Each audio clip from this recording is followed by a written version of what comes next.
क्या इसीलिए भी अम्मा हजरत महल ने इस मुल्क के लिए कुर्बानी दी कि उनकी बेटी जिसका नाम बिल्किस बानो है उसको इज्जत लूटने वालों को छोड़ दिया जाएगा? कौन है बिल्किस बानो? 2002 में बिल्किस बानो को गुजरात के उस प्रोग्राम में, जेनोसाइड में, बिल्किस बानो को उसके पड़ोसियों ने उसकी इज्जत लूटी। वो बिल्किस बानो जो पड़ोसियों को चचा कहती थी, उन चचाओं ने बिल्किस बानो की इज्जत लूटी। वो बिल्किस बानो जिसके हाथ में चूड़ियां थी, उसने उसकी इज्जत लूटने वालों की दुकान से उस वक्त चूड़ियां पहनी हुई थी, उसने उसकी बिल्किस बानो की इज्जत लूटी। बिल्किस बानो हामिला थी जब उसकी इज्जत लूटी गई। बिल्किस बानो की 3 साल की बच्ची थी जिसको उसकी सामने उस 3 साल के बच्ची को लेकर उसके सर को पत्थर से मारकर कत्ल कर दिया गया। उसके बाद बारी बारी से जालिमों ने बिल्किस बानो के इस्मत रेजी की। बिल्किस बानो के सामने उसकी मां को और 4 रिश्तेदारों की इज्जत लूट कर उनका कत्ल कर दिया गया। बिल्किस बानो बरहाना हो चुकी थी, कपड़ों का टुकड़ा लेकर आदिवासी भाइयों बहनों के पास भागते छुपते फिरी, वो कपड़ा दिए। बिल्किस बानो के शौहर ने अपनी बीवी को हिम्मत दिलाई। मैं सलाम करता हूं बिल्किस बानो के शौहर को। अल्लाह मुसलमान शौहरों को बिल्किस बानो के शौहर से हौसला हासिल करो कि उसने अपनी बीवी के इंसाफ के लिए अपने बीवी के हर तरह से मदद की। 2004 में मुकदमा आयद हुआ। पुलिस बिल्किस बानो की कहानी को यकीन नहीं कर रही थी। बिल्किस बानो ने पुलिस के खिलाफ केस किया। मेडिकल डॉक्टरों ने झूठी रिपोर्ट दी, बिल्किस बानो ने इनके खिलाफ रिपोर्ट की, मुकदमा किया। उसका मुकदमा गुजरात से बाहर मुंबई में हुआ। ट्रायल कोर्ट में सजा हुई, फिर बॉम्बे हाई कोर्ट में उनको सजा दी गई। मेरे अजीज दोस्तों और बुजुर्गों, 75 साल की आजादी का अमृत उत्सव मना रहे हैं और भारत की एक बेटी के साथ इस तरह का सलूक कर दिया जाता है कि अगर किसी की बेटी की इज्जत लूटी जाएगी और उसको कहा जाएगा कि क्या तुम राजी हो कि तुम्हारी बेटी की इज्जत लूटी गई, उसकी बेटी को कत्ल कर दिया गया, उसके पेट में जो हमल था वो जाया हो गया, उसको चंद साल के बाद छोड़ दिया जाएगा, तुम राजी हो? तो कोई बाप, कोई माँ, कोई भाई, कोई बहन तैयार नहीं होगी, कोई इंसान तैयार नहीं होगा। जिसके दिल में इंसानियत जिंदा होगी वो कहेगा कि नहीं, ऐसे जालिमों को जेल में सड़ाना चाहिए। मेरे अजीज दोस्तों और बुजुर्गों, इस बात की हमको तकलीफ है कि आजादी का अमृत उत्सव तो मना रहे हैं, मगर बिल्किस बानो कह रही है कि मेरा गम फिर से ताजा हो गया, इंसाफ पर से मेरा एतमाद कमजोर पड़ गया। बताओ प्रधानमंत्री आप क्या करेंगे? और रिव्यू कमेटी जो क्लेमेंसी दी गई सीआरपीसी में है, कानून में गुंजाइश है कि अगर कोई कैदी इतने साल जेल में रहता है तो हुकूमत के पास इख्तियार है। कमेटी बनाई, रिव्यू कमेटी।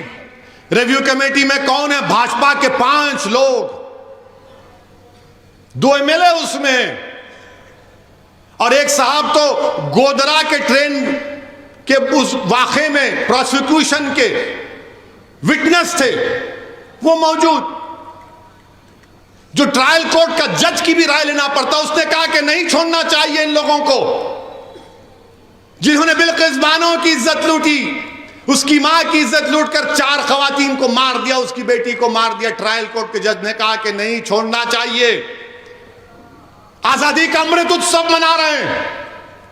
देश की 50% आजादी से क्या पैगाम देश दे रहा है? थोड़ी देर के लिए भूल जाओ कि वो मुसलमान थी, थोड़ी देर के लिए समझो कि वो हिंदू थी, वो ईसाई थी, सिख थी, वो इंसान थी। हम हिंदू मुसलमान के चक्कर में एक बच्ची से जो उसकी इज्जत के तार तार को तोड़ दिया गया, आज भारत में कोई आवाज नहीं उठाता। कहां गया वो जज्बा, वो रोड पर आना, वो एहतजाज करना? कुछ नहीं। क्यों? क्या उसका नाम बिल्किस है बोलकर? याद रखो, आज बिल्किस से हुआ, कल किसी और से खुदा ना खास्ता ना हो जाए।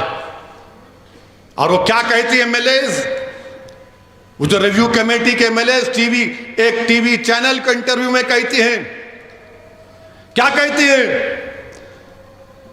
जिन लोगों ने बिल्किस बानो की इज्जत लूटी वो ब्राह्मण हैं और संस्कारी हैं।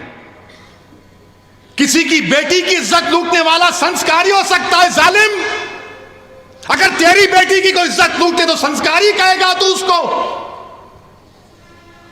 इस तरह की बात ऑन रिकॉर्ड कही गई। हम भारत के प्रधानमंत्री से पूछना चाह रहे हैं, ट्रिपल तलाक का कानून आपने बनाया था, आपने पार्लियामेंट के बाहर कहा था कि मैं मुस्लिम बहनों का भाई हूं। प्रधानमंत्री बिल्किस बानो भी आपकी बहन की बेटी है, प्रधानमंत्री बिल्किस बानो भी आपकी भाई की बेटी है। आप नरेंद्र मोदी हैं मगर आप देश के प्रधानमंत्री हैं, आप मुल्क के वजीर आजम हैं। हम आपसे अपील करते हैं, इंसाफ की खातिर आप अपने अख्तियारात को इस्तेमाल करिए और उन 11 लोगों को दोबारा जेल भिजाइए। वो बिल्किस लाचार और यतीमी की हालत में आज कह रही है कि मैं दुनिया से बात नहीं करूंगी, मैं दुनिया से बात नहीं करूंगी, इंसाफ पे से मेरा भरोसा उठ चुका है। हम वजीर आजम से अपील करते हैं, मुल्क के वजीर आजम से हर शख्स अपील करता है कि भारत के प्रधानमंत्री, तारीख में आपको किस तरह याद किया जाएगा वो आप फैसला कर लो।